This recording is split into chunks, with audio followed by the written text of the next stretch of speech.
So what's happened? Well, I have here a report by the, this is in the Washington Times, July 23, 2001, just before 9/11. FBI agent John Roberts, a unit chief for the Bureau's headquarters of professional responsibility, and John Werner, W-R-N-E-R, spent 27 years with the FBI before his retirement in 1999, told a Senate committee last week that they were threatened and intimidated by senior FBI managers during an investigation of the Bureau's role into the fatal shooting at Ruby Ridge. Do you recall that? That was where Vicki Weaver, her 14-year-old son, Samuel, and a deputy U.S. Marshal William Deegan were all killed during the standoff in August 1992. During his testimony, Mr. Roberts told the committee that during the Ruby Ridge inquiry, he and Mr. Werner, also assigned to the probe, were told by senior FBI managers, quote, that we do not work for the FBI, that our assignment to the Ruby Ridge investigation could have an impact on our careers, and that being assigned to the investigation would not be good for us in the end. Well, if they don't work for the FBI, from whom are they receiving their paycheck? They're getting their check from the FBI, it's the federal government. What I'm telling you is, in my 23 years of experience and research and investigations and lectures and TV appearances, the Illuminati has infiltrated our intelligence community. It's not only infiltrated the intelligence community, it's infiltrated every level of society. It's not just the Illuminati by itself, it's Illuminati-satanic cults. I've talked to a number of Illuminati people, and they were members of a satanic cult, and they were active in satanic cults.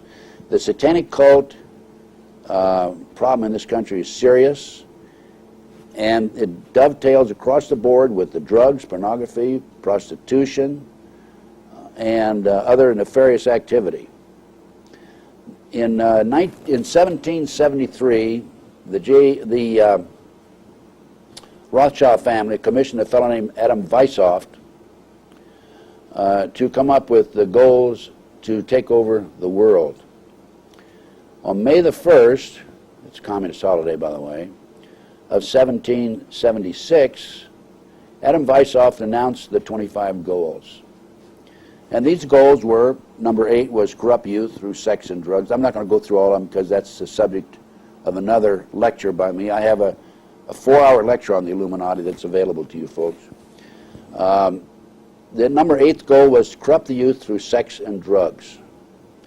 Number 12 rule was to elect their own people, elect Illuminati to offices. I'm sure they've done that in Washington. And number 13 was to control the press. Well, on February the 9th, 1917, Congressman Callaway, and I don't have a copy of the in front of me, but it will be made available to you on the screen. Congressman Callaway announced that the J.P. Morgan interests had bought up 25 of America's leading newspapers and inserted their own editor in order to control the press. Before they bought up these 25 newspapers, they did a survey of 179 newspapers, and they picked these 25 as the key newspapers where they felt they could be effective.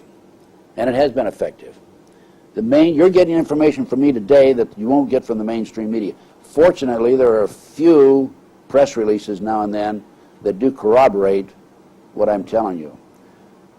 The 14th goal of the Illuminati I find very interesting because it fits right into Pearl Harbor, Jack Kennedy, Waco, World Trade Center 93, Oklahoma City bombing, the 9/11 attacks.